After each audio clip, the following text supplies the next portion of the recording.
औज़ुबिल्लाहि मिनश्शैतानिर्रजीम बिस्मिल्लाहिर्रहमानिर्रहीम। अस्सलाम वालेकुम जी, कैसे हैं आप? उम्मीद करते हैं आप सब ठीक ठाक होंगे जी। आज मैं आपको फटकड़ी के फ़ायदा बता रहा हूँ। जैसे मिसाल तौर पे आप बाइक से गिर गई हैं या कहीं घर से चोट आ गई है, सीढ़ियों से मोच आ गई है, जैसे कैसे आपको चोट लग गई है तो गोश्त फट गया आप लोगों का। एक कहते हैं हड्डी टूट जाना, वो नहीं, जो गोश्त फट जाए आप लोगों का, ठीक है, वो दर्द रह जाएगा आपका गोश्त के अंदर।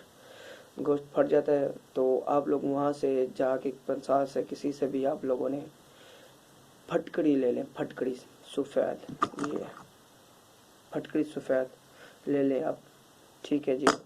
आपने फटकड़ी सफ़ेद मिसाल तौर पे ले लें, 50 ग्राम बहुत है, बहुत ज़्यादा 50 ग्राम।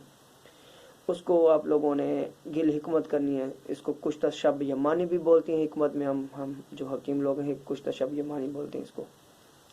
तो आप लोगों ने 50 ग्राम फटकड़ी सफ़ेद लेके तवे पे रख देनी है, हल्की सी आंच पे इसको बिल्कुल बनाएंगे तो इस शक्ल में तैयार हो जाएगी। ये देखें, जैसे इस शक्ल में तैयार हो जाए तो आप लोगों ने ये देख लें, ठीक है।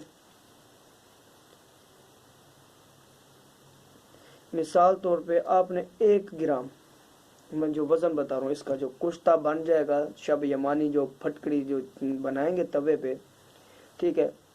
ये चीज़ जब वो 50 ग्राम होगी तो आपकी इससे थोड़ी सी ज़्यादा बढ़ जाएगी, ये हल्का वज़न हो जाती है फिर, ठीक है, ये फूल जाएगी। तो आपने 1 ग्राम सुबह शाम दूध के साथ इस्तेमाल करनी, कच्चा दूध हो, गाय का भैंस का दूध ले लें, ठीक है, सुबह शाम इस्तेमाल करेंगे। इंशाअल्लाह ताला 5-7 दिन के अंदर अंदर आपकी जो गोश्त फट गया तकलीफ़ है वो ठीक हो जाएगी। खुदा हाफिज़।